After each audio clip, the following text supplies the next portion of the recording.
Greenland को लेकर पलटे Trump. Hello guys, welcome to my YouTube channel. आज हम बात करेंगे अमेरिकी राष्ट्रपति डोनाल्ड ट्रंप के बारे में, जो कह रहे जिनका बयान था कि हम ग्रीनलैंड पर कब्जा करेंगे, चाहे ताकत से, पॉलिटिक्स से, चाहे जैसे वैसे। लेकिन वहीं 21 जनवरी को दावोस के वर्ल्ड इकोनॉमिक फोरम में उन्होंने कहा कि ग्रीनलैंड पर कब्जा करेंगे, लेकिन ताकत से नहीं।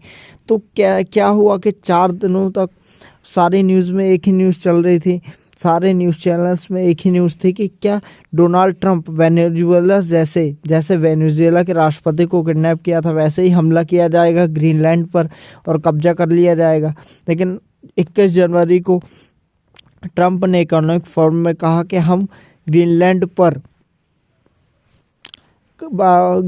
पर हमला नहीं करेंगे। वहीं इन बयानों के चलते डेनमार्क का भी रिएक्शन देखने को मिला। डेनमार्क ने कहा हम पीछे नहीं हटेंगे, हमारे सैनिकों को बंदूक चलाने की इजाज़त की ज़रूरत नहीं, हमला करने पर वह बिना इजाज़त बंदूक चलाएंगे।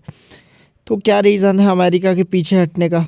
वर्ल्ड ऑर्डर में अमेरिका की लीडरशिप को खतरा हो सकता है। ट्रंप के भाषण से एक दिन पहले दावोस में कनाडा के पीएम मार्क कार्नी ने कहा अमेरिका का वर्चस्व था, लेकिन अब यह व्यवस्था नहीं टिकने वाली। अमेरिका की गुटबंदी से बाकी देश और ज़्यादा गरीब और कमज़ोर हो जाएंगे। कम ताकतवर देशों को अपने जैसी सोच वाले पार्टनर्स के साथ गठबंधन बनाना चाहिए, जो कि बिल्कुल सही बात है।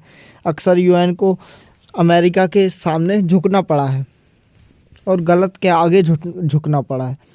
ऐसे में अक्सर ऐसे स्टेटमेंट्स दिए गए हैं नेताओं की तरफ से कि एक और स्टेटमेंट आया था जब टैरिफ लगाया था अमेरिका ने देशों पर कि लोकतंत्र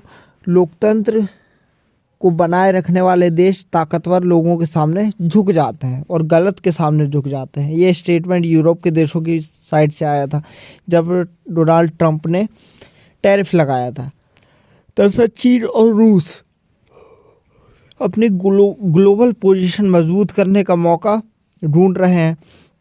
ये देश नए अलायंस और अन्य ग्लोबल ऑर्डर बनाने की कोशिश कर रहे हैं, जो कि अमेरिका के यहाँ भी।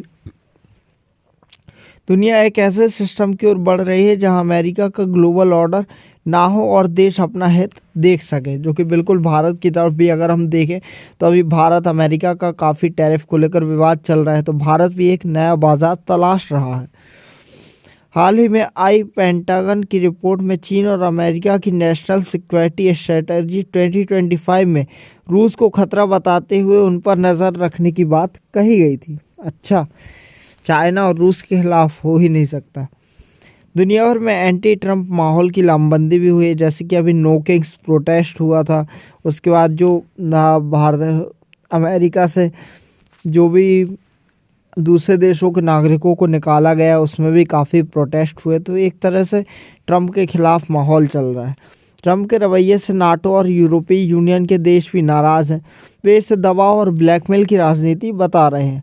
अमेरिका और पश्चिमी देशों का गठबंधन यानी वेस्टर्न अलायंस भी कमज़ोर हो रहा है।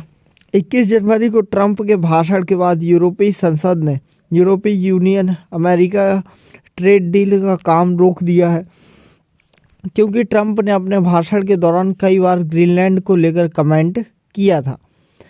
एक दिन पहले दावोस में ही फ्रांस के राष्ट्रपति एमेनुअल मैक्रोन ने कहा नए टैरिफ लगाए जा रहे हैं, यह बात बिल्कुल मंजूर नहीं की जा सकती, खासकर जब इन टैरिफ का इस्तेमाल किसी देश की ज़मीन संप्रभुता पर दबाव बनाने के लिए किया जाए। दरअसल अभी जैसे ही ग्रीनलैंड पर ट्रंप का बयान आया था कि हम कब्जा करेंगे, उसके बाद जब यूरोप के देशों ने इसका विरोध किया तो ट्रंप ने सभी 7 देशों पर 10% टैरिफ लगा दिया था। तो ये बयान उसी पर था। ट्रंप की ग्रीनलैंड कब्जाने की जिद ने दुनिया भर में एंटी ट्रंप सेंटिमेंट बना दिया है और सिर्फ बहाना ये दिया जा रहा है कि रूस चीन से खतरा है, इसीलिए हम कब्जा कर रहे हैं। वाह! हमला नाटो और यूएन के नियमों के खिलाफ होगा।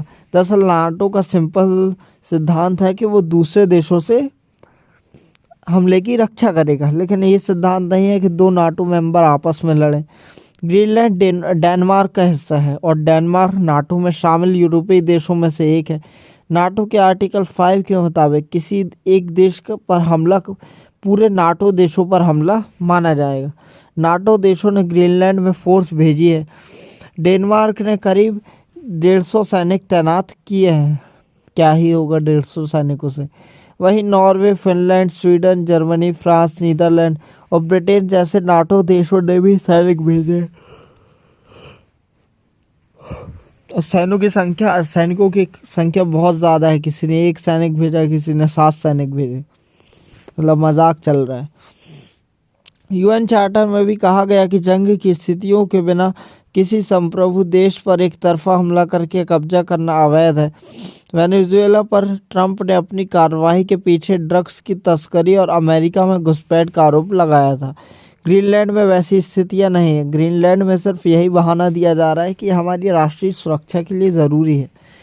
हालांकि ट्रंप कई बार कह चुके हैं ग्रीनलैंड पर रूस और चीन का कब्जा कर सकते हैं, जो अमेरिका की नेशनल सिक्योरिटी के लिए खतरा है। अच्छा, ऐसे कैसे कब्जा कर लेंगे जब डेनमार्क नाटो में शामिल है?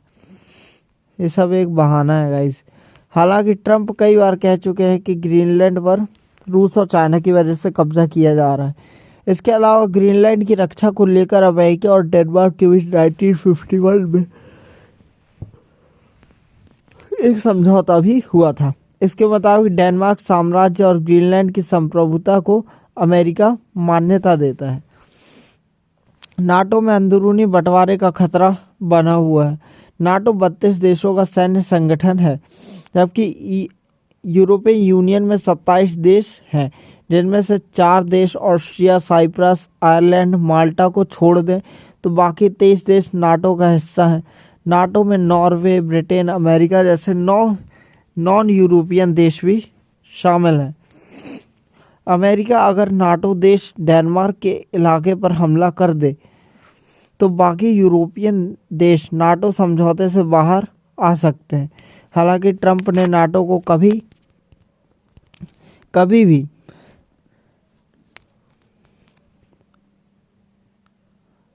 अमेरिका अगर नाटो देश डेनमार्क के इलाके पर हमला कर दे तो बाकी देश यूरोपियन देश नाटो समझौते से बाहर आ सकते हैं।